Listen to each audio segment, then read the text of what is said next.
This is the Lone Crater YouTube. We hope this video helps. In this video, I will show you how to make frozen gummy bears.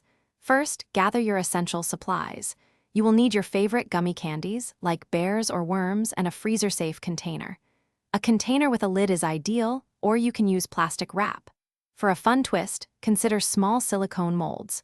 This simple preparation ensures your treats freeze perfectly and are easy to enjoy later. It's a quick and easy way to elevate a classic snack. Now, let's get those gummies ready for their frosty transformation. Carefully arrange your gummy candies in a single layer inside your container or molds.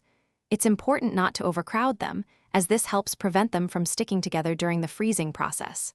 Once arranged, place the container into your freezer. Allow them to freeze for a minimum of 2 to 3 hours, or until they are completely firm. Patience is key for the best results.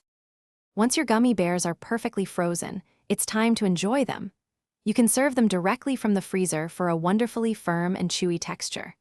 They are also fantastic additions to cold drinks, like sparkling water, lemonade, or even a fruit punch, adding a playful touch and a hint of sweetness. These frosty treats are especially refreshing on a warm afternoon, offering a delightful and unexpected snack experience for everyone. Here are a few extra tips and creative ideas to enhance your frozen gummy bear experience. Don't limit yourself to just bears. Try freezing gummy worms, rings, or other fun shapes. For an extra flavor kick, you can even freeze them in a thin layer of fruit juice. Any leftover frozen gummies should be stored in an airtight container in the freezer to maintain their freshness and prevent freezer burn. Get creative and have fun with your frosty creations. Thanks for watching. Consider subscribing if we helped you.